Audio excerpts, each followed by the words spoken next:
the drama with Dana and everything going on.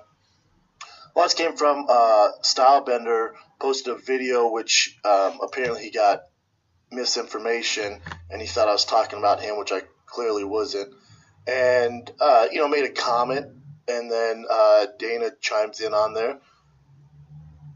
So I think a lot of you guys are listening right now. Maybe you haven't listened to the show before, or maybe you have, and if you've listened to me for a long time, I'm definitely not going to go on here and go on some sort of negative rant about Dana White and throw shots at Dana White. I didn't get to this whatever you want to say, what lane I'm in. I didn't get here by hating on people and taking negative shots at people. It's not what I do. I'll leave that up to everyone else. There's too much negativity in the world, and I'm not trying to add to that. That being said, I did not come after him. I did not ask for this. I've been retired for how long? It's 2014, I think, December 2014. I'm out of the game, man. So I think, and I've held my tongue, and I've been pretty nice, I'd say. Pretty nice about Dana when I could take my shots. If he's upset, his issues with me go way far back. We're not getting that, but, him throwing shots and stuff like that, I think what stems from, last week after Francis lost his fight, and he's taking shots at Francis. And I said, this is time to rally around Francis. It's not the time to bring a guy down.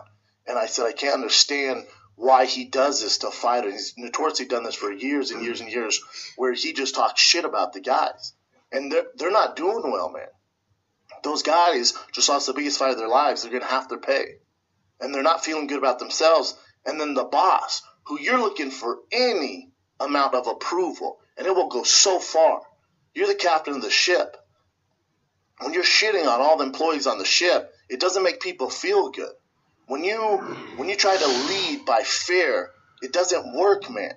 I like the fact that all of this happened on Stylebender's Instagram, and this inadvertently gave him more attention. I think this is a great marketing tool for Stylebender, but I also feel as though he should get his jiu-jitsu up real quick, because he's challenging jiu-jitsu specialists now, and that's a whole nother ball game, right? But besides that, Dana. That wasn't smart, man. You unleashed a whole lot of heat on Brendan Schaub, and despite you feeling like it was well-deserved, and you trying to make it seem like you sticking up for fighters, it's very obvious to me that you stick up for fighters whenever they win. Whenever they're on winning streaks, whenever they have gang wins under their belt, whenever they can do something for your pay-per-view, you stick up for them. You're not sticking up for anybody that's lost, recently lost. You don't believe me? Francis Ngannou. Before he faced Stipe, you were all up in his ass. You were kissing his ass deeper than most people were. Boom, Stipe happens. Boom! Derek Lewis happens. What happens after that? Dana goes on a rant. You like Kanye West, Pete. That energy doesn't get you anywhere. You're great at one particular thing, but then it seems like everything else just sort of suffers for what you're great at. You know what I'm saying? And in saying that, I believe that Brendan Schaub used the correct ammunition, used it at the correct intervals, and systematically deciphered and battered you online. Now, if you two ever get into a fight, I wouldn't be far off in saying that he could physically do that to you. Please stay away from that individual. Let me know what you guys think.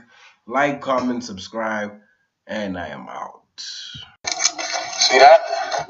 See that? That's just the wrong way to look at it. Because Joe had his time, and Omar put an end to that. Then Marlo had his time, short as it was, and the police put an end to that. And now, motherfucker, it's our time, mine's and yours.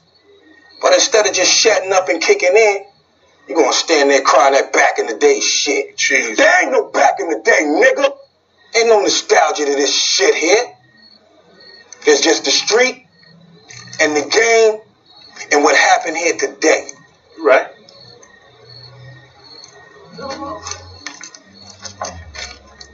When it was my uncle, I was with my uncle. When it was Marlo, I was with him. But now, nigga,